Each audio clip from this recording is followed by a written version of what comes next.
நீங்கள் ஆரம்பத்தில் 5 ஆண்டுகளோ 4 ஆண்டுகளோ 2 ஆண்டுகளோ என்ற ஒரு நீங்கள் அப்படி சொன்னீர்கள். இது ஏன் அப்படி சொன்னீர்கள்? விலங்குல எனக்கு சொல்றது. நீங்கள் ஒரு கட்டத்தில் இந்த அரசாங்கம் 5 ஆண்டுகளோ 3 ஆண்டுகளோ 1 ஆண்டுகளோ என்றுதானே ஆரம்பித்தீர்கள் உங்களுடைய கருத்தில்.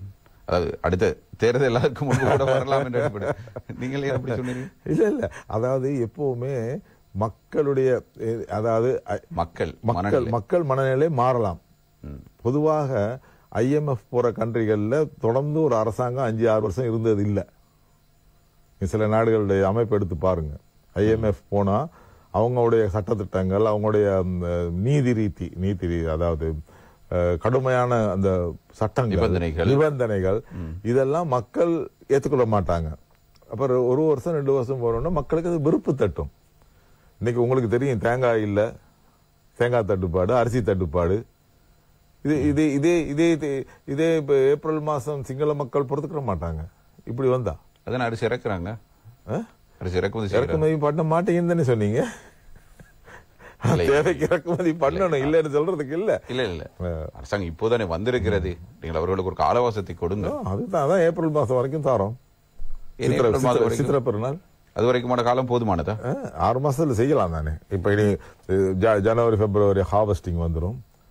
இன்னைக்கும் யாருங்க அரிசி மாப்பியா யார் வச்சுட்டு இருக்கிறது? அப்ப ஏன் அவங்களுக்கு கட்டுப்படுத்த முடியல? அவர் என்ன சொன்னாங்க வந்த உடனே? அரிசி மாப்பியாவை நாங்க உடனே வித்தின் 24 hours நாங்க கட்டுப்படுத்துறோம்னு சொன்னாங்க. இப்ப அவங்கள கூப்பிட்டு வச்சுக்கிட்டு 220 ரூபாய் இருந்தது 230 ரூபாய்க்கு கொடுத்துருக்காங்க. அவன் கேட்காமலே அவனுக்கு 10 ரூபா கூட கொடுத்துருக்காங்க. அது என்ன நியாயம்?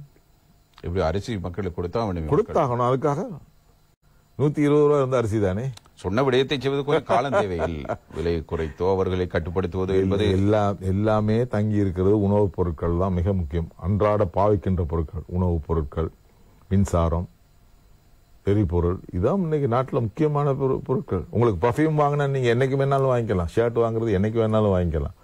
அன்றாட பாவிக்கின்ற பொருட்களுக்கு இதை நீங்க இதை செய்யணும், கட்டுப்படுத்தணும், ஒரு கண்ட்ரோல்ல வச்சிருக்கணும். அதான் எந்த பட்ஜெட்டும் பாமர மக்களுக்கு சாதகமான ஒரு பட்ஜெட் அமையணும். அதே நேரத்தில் வசதி உள்ளவங்கள்ட்ட வரி வாங்குங்க, வட்டி வாங்குங்க. அப்படியான ஒரு நாட்டை நீங்கள் கையளிக்கவில்லை. நினைத்ததை சாதிப்பதற்கு ஒரு நாட்டை நீங்கள் கையளிக்கவில்லை. அதாவது மக்களுடைய அந்த மாதிரி இல்லை, மக்களுடைய ஆணையை தான் கொடுத்திருக்கிறோம். இனி மக்கள் ஆணையை பெற்றுக்கொண்ட நீங்கள் அதை சரியாக பயன்படுத்திக் கொள்ள அதுக்கு ஒரு காலத்தை வழங்குங்கள். பயன்படுத்தி காலவாசத்தை கொடுத்தால் அவர்கள் சரியான உங்களுக்கு ஆதரவான சில நாடுகள் இருக்கலாம். அதுகள் மூலமாக நீங்கள் செய்யலாம். ஆனால் அதே நேரத்தில் அந்நிய நாடான இந்தியாவை நாங்கள் பகைத்துக் கொள்ள முடியாது.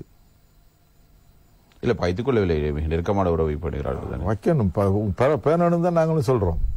ஏன்னா இந்தியா எப்பொழுதுமே பூகோள ரீதியிலே இலங்கையின் மீது ஒரு கரிசனை உள்ள நாடு.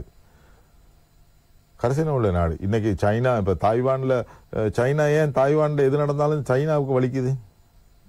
அவங்க சொந்தம் கொண்டாடுறாங்க. அது இல்ல, அவங்களுக்கு அந்த பூகோள ரீதியில அதுல ஆபத்து இருக்குது. அதனாலதான் அமெரிக்கன்ஸ் அங்க விடுறாங்கல்ல. சோ அதே மாதிரி இந்தியாவும் பூகோள ரீதியில இலங்கை பாருங்க, ஒரு வல்லரசு இந்தியா ஒரு வல்லரசாக வரக்கூடிய நாடு. இன்னொரு இப்ப பொருளாதாரத்துல வல்லரசாக வந்திருக்கின்றது. ஒரு 5வது இடத்துல இருக்கின்றது. இன்னொரு 4-5 ஆண்டுக்கு போனா 3வது இடத்துல 2வது இடத்துல வரும். அப்ப இந்தியாவுடைய நட்பு எங்களுக்கு தேவை. அவர்களை பகைத்துக் கொண்டு எதுவுமே நாங்கள் செய்ய முடியாது. ஆகவே அவர்களுக்கு வாளை காட்டி தலையை இன்னொரு இடத்துக்கு காட்டிக்கிட்டு இருந்தாலும் எங்களுக்கு ஆபத்து நடக்கும். சரி, இந்தியாவில் எங்களுக்கு என்ன நன்மை வந்தது? இந்தியா என்ன நன்மை செய்திருக்கிறது இலங்கை மக்களுக்கு? என்ன நன்மை செய்யல? உங்களுக்கு பிரச்சனை உங்களுக்கு என்னது, நாடு வங்குரோத்து அடைஞ்சு சாப்பாட்டுக்கு இல்லாத நேரம் பில்லியன் இல்ல ஒரு பாதிக்கப்பட்டிருக்கிற பொழுது இந்தியா கொடுத்திருக்கிறது நல்ல விடயம். ஆனாலும் நாங்கள் பூகோள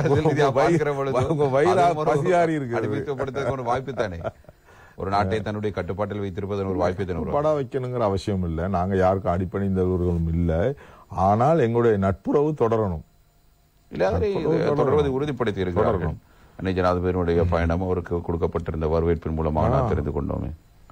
அந்த வரவேற்பெல்லாம் அவங்களுக்கு கொடுத்துருக்குறாங்க. ஆனா இது இவங்க அதே மாதிரி நடந்துக்கிறோமே எதிர்காலத்துல. நீங்கள் அதைத்தானே விரும்புகிறீர்கள். நீங்கள் 2 நாடுகளும் ஒற்றுமையாக பயணிக்க வேண்டும் என்பது விரும்புகிறீர்கள். அதைத்தான் இந்த அரசாங்கமும் வெளிப்படுத்துகிறது. ஆனா ஏனைய அரசாங்கங்களுக்கு அதிகமான சலுகைகளை கொடுத்து இந்த அரசாங்கத்தினுடைய இதுகளை குறைக்கக்கூடாது. இந்தியா அப்படி செய்ய கடனுக்கு கொடுத்ததை வெளியுறவு கொள்கையிலே நிதானமாக இருக்க வேண்டும் என்பதே என்னுடைய கருத்து. ஏன்னா நம்ம இந்தியாவை பகைச்சிக்கிற கூடாது, இந்தியாவுடைய நட்பு நமக்கு தேவை என்பதை நாங்கள் எப்பவுமே புரிந்து கொள்ள வேண்டும். அயல் நாடு அவர்களும் சும்மா இருக்க மாட்டார்கள். எங்களுக்கு என்னது இலங்கை வேறொரு நாட்டுக்கு சாதகமாக போனால் அவர்களுக்கு பாதிப்பு இருக்கு என்பது அவர்களும் உணர்ந்திருக்கின்றார்கள். இலங்கை மக்கள் 76 ஆண்டு காலம் ஒரே பக்க சிந்தனையில் இருந்தவர்களை மாற்றியவர்களுக்கு வெளிநாடுகளில் இருக்கிற தலைவர்களை மாற்றுவதோ அல்லது தங்களுக்கு வேண்டிய மாறுதலை சாதகமாக திருப்பிக் கொள்வதோ என்பிபிக்கு ஒரு பிரச்சனையாக இருக்க போவதில்லை. இல்லாம இருந்தால் நல்லது. நாங்கள் அதை தான் விரும்புகிறோம்.